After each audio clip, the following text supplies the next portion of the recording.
When it was announced that George Webster would be the first CBeebies presenter with Down syndrome, the video of him getting the call went viral with an outpouring of kind messages from across the country. So let's have a look at the moment, which has been viewed on social media more than 1 million times.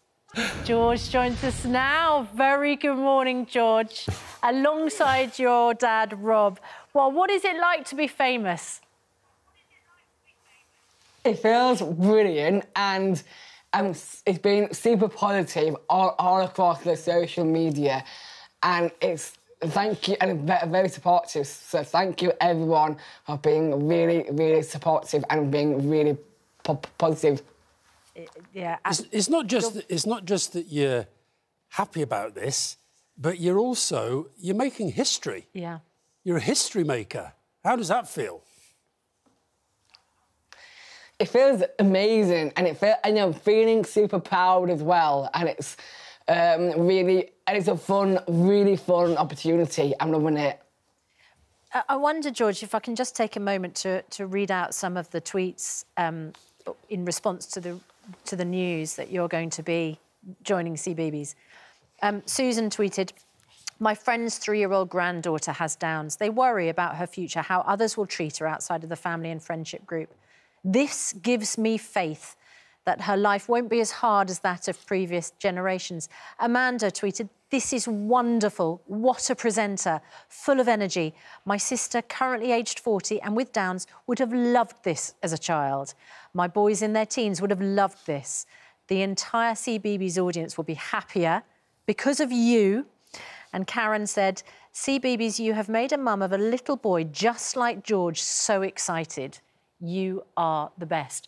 You're a role model, George, and that must be a wonderful feeling for you.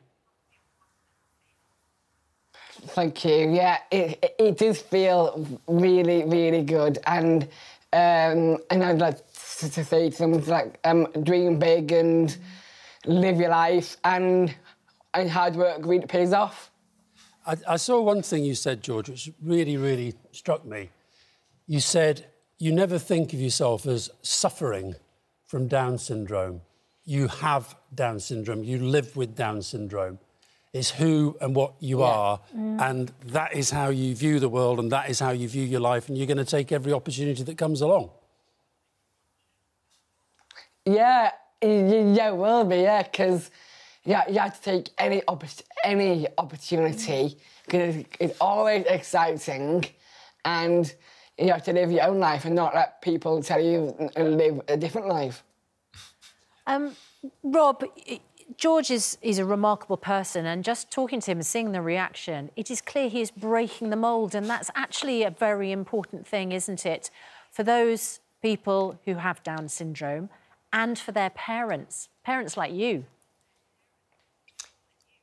Yeah, it's incredibly important. I think that we know a lot of people like us who have families with people with Down syndrome in them. They've got a lot of talents and are all individuals. And all through George growing up, we were always clear that the most important thing to see was George. Yes. And I think that's tends to be what happens with all the people that he knows at Parkrun or all the people that he works with in the cafe. I think they stop seeing Down syndrome; they just see George, which is really what we need to happen.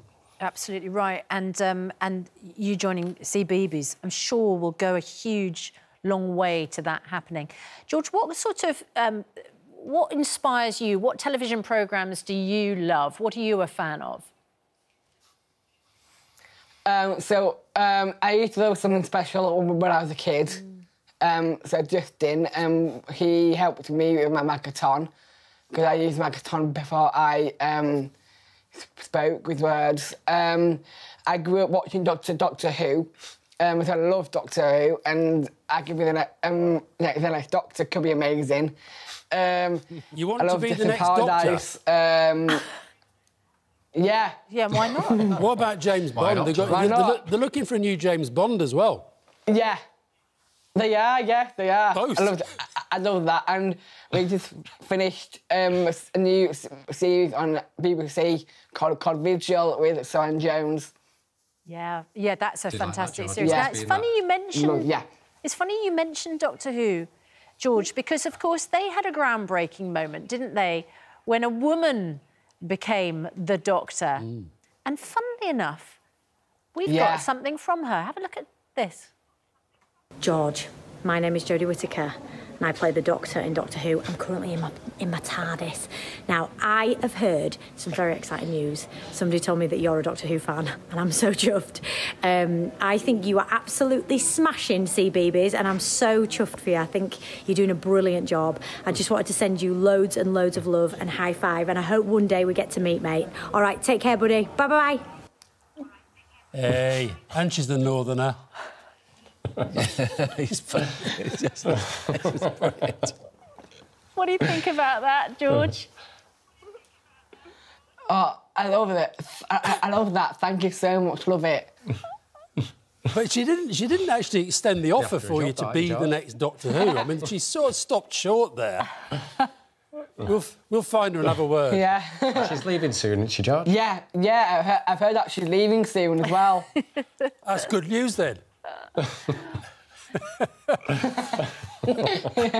George, you're also a massive Strictly fan, aren't you? And you know that we know that I'm a massive fan. That television presenters they often find their way onto Strictly. So I would have thought that was a possibility as well. Is that something you'd like to do?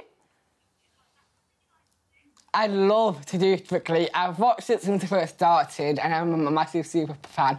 I watched it last week, and I was so gobsmacked that this year's class are all really, really good.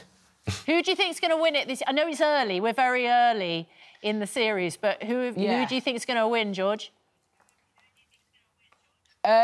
Well, they're all that good, so it could be anyone. But my favourites are John Waite, Dan Walker, and Rose Ailing Ellis from EastEnders. They were all fantastic. You're absolutely right. George, do you know what? It's just been brilliant talking to you this morning. Good luck with everything. And good luck with anything, because, frankly, it sounds like you're prepared to take on the world. And, Rob, thanks very much indeed for joining us. It's OK, thank you. Thank you. No, thank you, George.